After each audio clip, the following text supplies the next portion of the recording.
અમરેલીના લોકપ્રિય અને યુવા ધારાસભ્ય શ્રી કૌશિકભાઈ વેકરિયાને ગુજરાતની રાજ્ય સરકારમાં કાયદો અને ન્યાય, ઉર્જા અને પેટ્રોકેમિકલ્સ અને સંસદીય બાબતો વિભાગનું મંત્રીપદ પ્રાપ્ત થતાં તેઓ પ્રથમ અમરેલી ખાતે આવતા તેમના ચાહકો અને મિત્રો દ્વારા ફટાકડા ફોડી અમરેલી ખાતે સ્વાગત કરાયું હતું.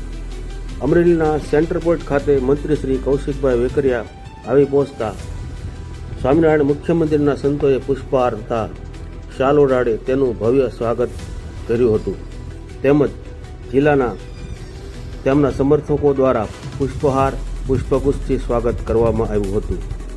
ભારતીય જનતા પાર્ટીની અમરેલીની મહિલા વિંગની બહેનોએ કંકુ અક્ષતથી ચાંદલો કરી તેઓ શ્રીને વધાવી લીધા હતા. શ્રી કૌશિકભાઈએ અમરેલી સેન્ટર પોઈન્ટ ખાતે સરદાર પટેલની પ્રતિમાને પુષ્પહાર પહેરાવી ત્યાંથી ચાલીને નાગનાથ મંદિરે ભગવાન નાગનાથ મહાદેવના આશીર્વાદ લીધા બાદ તેમની સાથે જિલ્લાના સાંસદ ભરતભાઈ સુતરિયા, ધારાસભ્ય શ્રી જેવી કાકડિયા, જનકભાઈ તળાવિયા, મહેશભાઈ કસવાલા અને જિલ્લાભરના કાર્યકર્તાઓ તેમની સાથે જોડાયા હતા. અમરેલી ભાજપ કાર્યાલય ખાતે તેમનો ભવ્ય સ્વાગત કાર્યક્રમ રાખવામાં આવ્યો હતો. આ પ્રસંગે રાજકોટના સાંસદ શ્રી પરસોત્તમભાઈ રૂપાલા, દિલીપભાઈ સંઘાણી અને જિલ્લાના ભાજપના હોદ્દેદારો હાજર રહી તમામે શ્રી કૌશિકભાઈનું ભાવપૂર્વક સન્માન કરેલ હતું.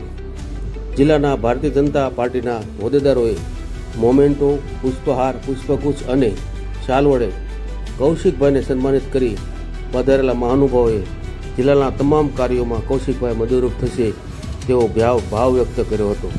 અહેવાલ વાડિયાભાઈ કુમાર, અમરેલી ટાઈમ્સ ન્યૂઝ, અમરેલી. ખાસ કરીને અમરેલી જિલ્લા ભાજપ દ્વારા જે રીતનો સન્માન કાર્યક્રમ ગોઠવવામાં આવ્યો, ખાસ કરીને રાષ્ટ્રીય ભાજપ અને પ્રદેશ ભાજપના અમારા શ્રેષ્ઠ નેતૃત્વનો હૃદયથી આભાર માનું છું. જે રીતે અમને જવાબદારી સોંપવામાં આવી છે, કાર્યકર્તા તરીકે કામ કરતા કરતા અહીં સુધી પહોંચવા માટે પાર્ટીએ જે મને જુસ્સો અને જોમ પાર્ટીએ મને જે જવાબદારી સોંપી છે અને આજે જિલ્લા ભાજપ દ્વારા જે કાર્યક્રમ કરવામાં આવ્યો તે બદલ સમગ્ર જિલ્લા ભાજપનું તમામ કાર્યકર્તાઓનું હૃદયપૂર્વક આભાર માનું છું. તમામ કાર્યકર્તાઓને હૃદયપૂર્વકની નવા વર્ષની શુભકામના પાઠવું છું. દિવાળીની શુભકામના. નવા વર્ષમાં સૌને મારી હૃદયપૂર્વકની શુભકામના.